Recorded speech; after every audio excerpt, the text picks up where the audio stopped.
What is up, guys? Good old-fashioned cola back here for some more Animal Crossing. Right now in Ohio, it's October 11th at 9:46 a.m. Let's get this stuff started. Whole lot of letters here. Not really sure what all these are for. Oh, for my birthday, of course. It's been almost a year since I last recorded. Who cares that you moved out, Queenie? I will get all these later because I really don't care right now. But of course, being a year since I last recorded, we've got a lot to talk about. So, I'm gonna run down this here list I've got. I got a new cat. Her name is Pinkie Pie, not named after the My Little Pony. I don't know how her name came to be, really. My girlfriend Shelly ended up naming her, but I know has no correlation to My Little Pony. I'll flash a picture of her up on the screen now. And I know last time I recorded I was talking about all the back problems I was having. I'd mentioned I was doing stretches, everything was going good. I started to see some improvement, but shit hit the fan about end of March, and I became so immobilized that I had an MRI, and it told me that my disc had herniated out so far that it was like crushing my spinal cord, so I had to have back surgery. That went pretty good. I still have like soreness. I mean, not like soreness, like my surgery was in May, so it's not soreness, but back still hurts once in a while, but it's nothing crippling, and it's probably like just do some yoga and then your back probably won't hurt, but I'm lazy and I won't do yoga, even though I should. But yeah, back surgery went pretty good. I'd never had any surgery, so I was like terrified, but I hurt way less afterwards than I did before I had the surgery. So if you ever are in a position where you're putting off some surgery and just trying to live with pain, don't fucking do it. It's not worth it. That's my official endorsement of having surgery. But one of the main topics that I wanted to talk about in today's video is Metroid Dread. Metroid Dread just launched last week, I think. I've always been a big fan of Metroid. I'd say, well, my first exposure was the OG, and then as a kid I got Zero Mission on my GBA. And did I have anything else? I don't think I had any other Metroids.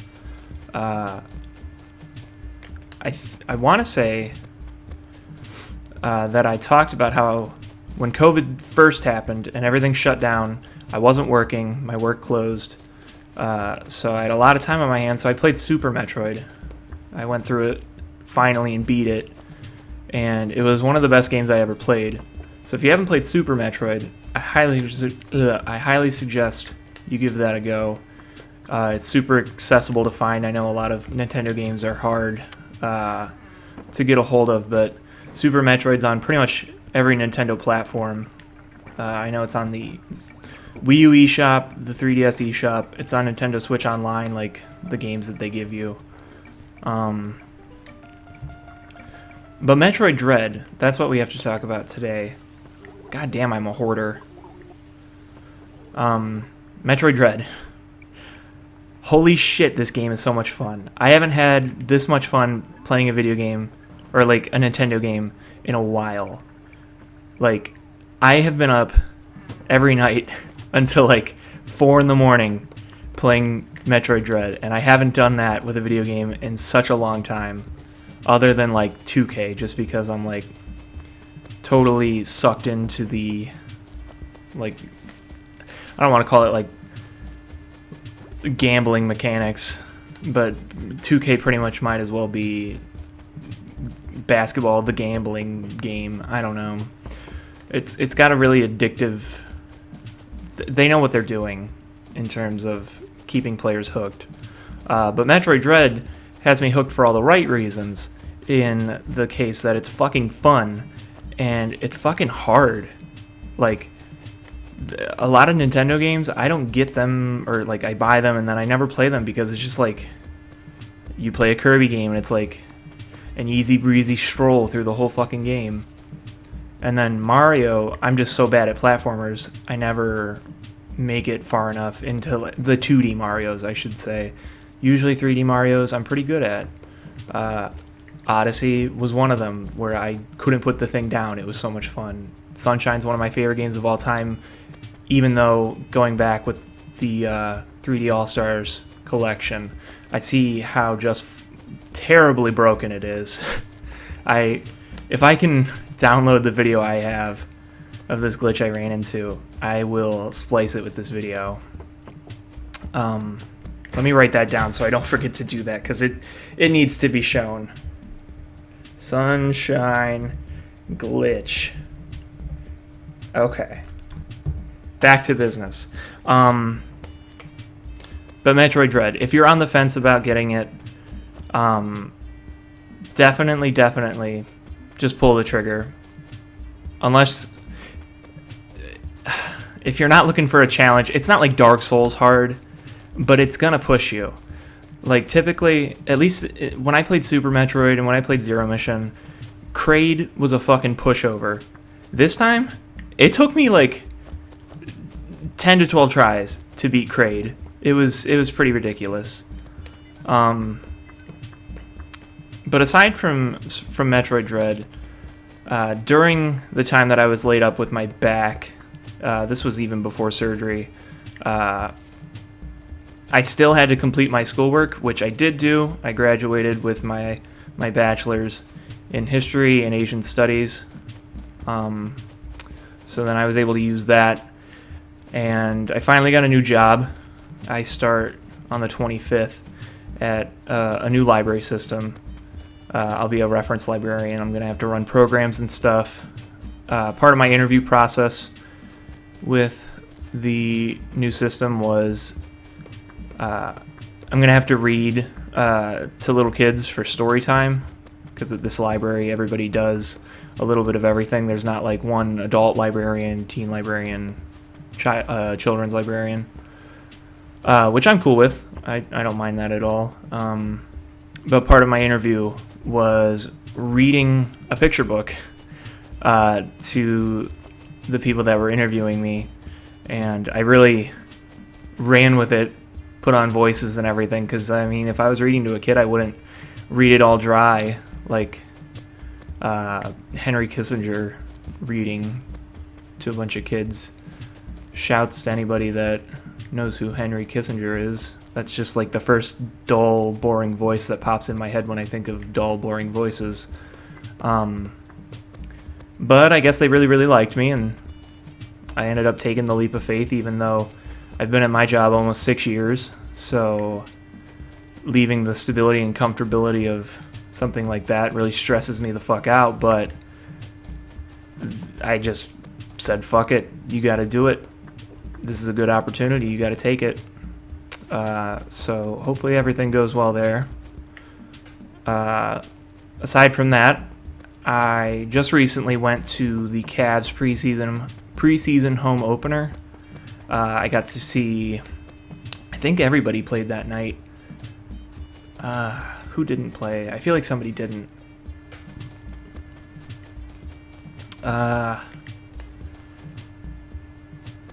No, I think everybody played, now that I think about it. Sexland is looking increasingly worrisome. I know it's just preseason. I have really hot takes when it comes to preseason. I'm very reactionary, so if you follow my personal Twitter, where I do nothing but pretty much tweet about Metroid Dread and the Cavs currently, you'll see a lot of my hot takes are Sexton looks nothing like the version of himself we saw last year. This is looking really bad. Garland's afraid to shoot. He's way too passive. But Dylan Windler looks really good if he can stay healthy. Evan Mobley looks like a certified fucking beast. Like, absolute cornerstone player. Like, I don't want to say he could be like the next superstar, because that's putting a lot of expectations on somebody who's, I think he's 20, maybe. I don't know. It got really weird once NBA players were younger than me. But like the combination of him and Jared Allen, people were really iffy on, but I think it works really well. I think Mobley's agile enough that we don't have to worry about him getting switched onto like a guard and getting beat to the basket. I've seen him get switched. He got switched onto Kevin Huerter specifically. I'm remembering this from the Hawks preseason game. Totally stuffed that shot that Huerter tried to put up over him. I have to say, I was not a big fan of the Lauri Markkanen trade. I really, really felt like Larry Nance was like, he wasn't a cornerstone piece, but he was like the heart and soul of the team. And I know he wanted to go to a winning situation, which I don't blame him. But I feel like we could have gotten something more fit and scheme better than Lauri Markkanen. He's looked good. I won't dismiss that. I think pairing him with either Allen or Mobley, like having one of them on the floor with him, works really well. I'd prefer Mobley. Seeing how good Mobley is, it really like nullifies the $100 million we threw at Jared Allen. And then just a quick more rundown on other players I got to talk about before I change topics, before I talk about the Cavs for too long. Ricky Rubio has looked awesome. I do have a total crush on him. Very, very handsome man. As weird as that sounds. Well, it doesn't sound weird. Just look at him. Just, if you don't know who Ricky Rubio is, if you're not a basketball person, just Google him. He looks like he belongs on like GQ. I mentioned Dylan Windler looking really good. He just has to stay healthy. Kevin Love has looked not like a return to form for Kevin, but like he's been knocking down open shots, playing hard, and that's all you could want from Kevin. So long as he plays like 15 to 20 minutes a night coming off the bench, I think it'll be okay. Maybe he could rebuild some of his value and we could get something for him, because I know he doesn't really want to be here. And finally, I have to talk about the Andre Drummond of it all, because in my previous, I think it was 2 videos, everything's so spaced out, so you get like my immediate take, and then like a couple months later my take, and then now like a year later from the Andre Drummond situation's take. Obviously we bought Drummond out because we couldn't find a trade for him. He went to the Lakers and got benched in the playoffs. And then now he's Joel Embiid's backup and is putting up empty stats in the preseason. So the cycle continues where people think, oh, Andre Drummond, yeah, look at those numbers. And then you look at like, these are things you won't see in the box score for Drummond. Like, he looks really good, but he's like a black hole and really just like swallows the team. Like, he'll give you like 20 and 14 a night, but at what cost, you know? Gotta drink my coffee. Sponsored by Dunkin' Donuts. Not really. A couple more things I have to mention before I step away for a few more months. I don't know. Maybe I'll come back. We'll see. I started my master's program, so everything's been really busy. I just pretty much, if I'm not at work, I'm sitting at my computer pretending to do my master's work. It's terrible. Like, I'm in library science. Like, why you need a master's degree to be a full-fledged librarian is beyond me. Because you can literally, you work in a library for a year, you'll know everything you need to know. And the courses that I'm in right now are all like information theory, so it's like the beginnings of like cataloging and stuff like that. It's pretty bad. What is it? Explorer's Day. Wow, I didn't even mean to play on a holiday. That's wild. Oh.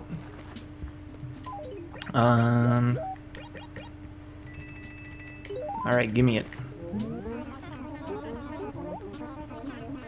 Just hop on Captain's boat, blah, blah, blah, blah, blah, blah, blah, blah, blah, blah. It's a bottled ship. We don't like Columbus, Tortimer. I don't even remember where I was going. On to the next one, to quote Jay-Z, I guess. I started watching Midnight Mass on Netflix, and it is absolutely phenomenal so far. I'm only 2 episodes in, but if you liked Mike Flanagan, I think is the director's name. If you liked Bly Manor and Hill House, you will absolutely love Midnight Mass. A lot of the same actors and actresses come back and play different roles. It's really his style. And then finally, I know I mentioned in the last video that I got a Series X after many months of like totally scouring the internet and camping on Wario64's Twitter. I was able to luckily get myself a PS5, which I then turned around and got the director's cut of Tsushima with the Iki Island expansion, which totally sucked me in for a matter of like a week, and then I think I beat it just because I did nothing else but play that. So if you can, if you've got a PS5, definitely play that on PS5. There is a world of graphical difference. But if not, if you were like me and you couldn't find one for God knows how long, PS4 will do you good. It looked serviceable on the PS4, but then like going to PS5, I don't think I could go back. But anyways, I'm Good Old Fashioned Cola. Go support the Metroid series, because I know a lot of people are pushing people to buy Dread just so Nintendo goes, oh, okay, people like Metroid, let's keep making games, because it had been almost 20 years since Fusion. It's almost 20 years since the last brand new 2D Metroid, which is very rough. For somebody like Samus, who's, I'd say, one of Nintendo's more popular characters, like, at least, like, in terms of Smash. Like, I bet you people have never played a Metroid game, but if you shown a picture of Samus to them, they would know who Samus is, solely because of Smash Bros. I feel like Fire Emblem's the same way, but I feel like more people play Fire Emblem. It never caught on for me. I tried, just couldn't do it. But anyways, go buy Metroid Dread. I'm Good Old Fashioned Cola, and I will see you guys next time.